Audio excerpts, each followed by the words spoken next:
Hello guys, welcome back to the session. So in the previous class, we have seen about introduction to scapula, classification of scapula, parts of scapula and additional scapular features. Now let's talk about muscles. So the scapula is a powerhouse of muscle attachments, especially the rotator cuff muscles, which are critical for shoulder stability. These include supraspinatus, infraspinatus, teres minor, scapularis.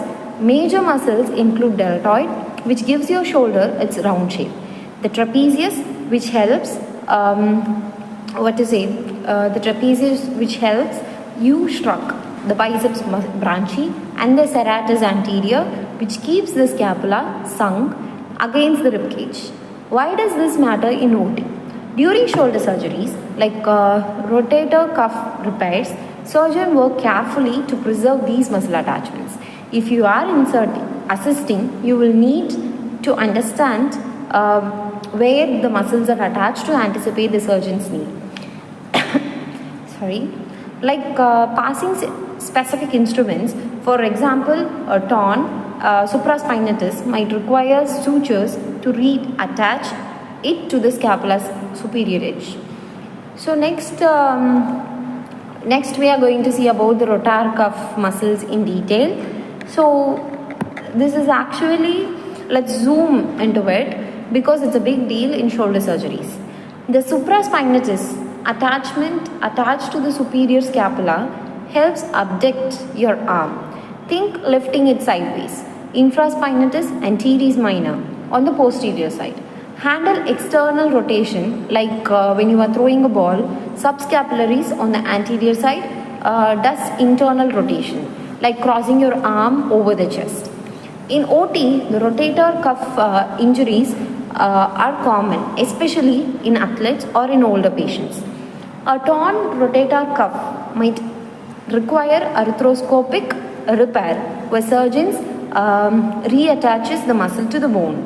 And as the OT techs, you will assist by ensuring the sterile field is maintaining and the right tools like suture anchors are ready. Let's pause. Why do you need to think the rotator cuff is so prone to injury? Because the shoulder is so mobile, making these muscles work over time. And next we are going to see about the scapular ossification. So it is intramembranous, yes, of course. How does scapula form? It's a fascinating process called ossification. The body of scapula forms through intramembranous ossification, where the bone develops directly from the mesenchymal tissue. The coracoid process, acromion and glenoid cavity, however, use endochondral ossification, starting as a cartilage model. The primary ossification center appears in utero at the 8th week, while the secondary centers in the coronoid, acromion and glenoid show up during adolescence. This is critical for pediatric patients in the OT. Why? Because incomplete ossification means scapula is still growing and damage to the growth plates can lead to deformities. For example, a fracture near the glenoid in the child requires careful handling to avoid stunting the shoulder growth. As OT techs, you will assist in ensuring proper alignment during such procedures. Next, we are going to see about the scapula in surgical procedures. So, let's talk surgery. The scapula is involved in procedures like rotator cuff repairs, surgery, arthroscopy, and fracture fixation. It stabilizes the glenohumeral joint, but surgeries here are challenging because nearby we have neurovascular structures like a brachial flex and axial artery. For instance, fixation of scapular body fracture with plates require precision to avoid these structures. Scapular fractures can involve the body, glenoid, acromion or coronoid.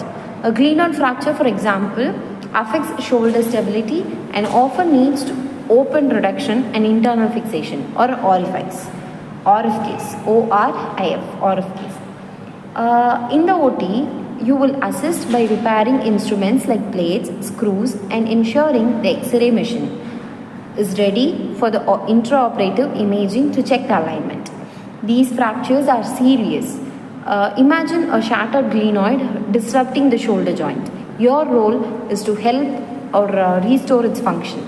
So in the next class, we will be continuing with other topics of scapula in anesthesia and patient safety like that. So thank you guys. Stay tuned.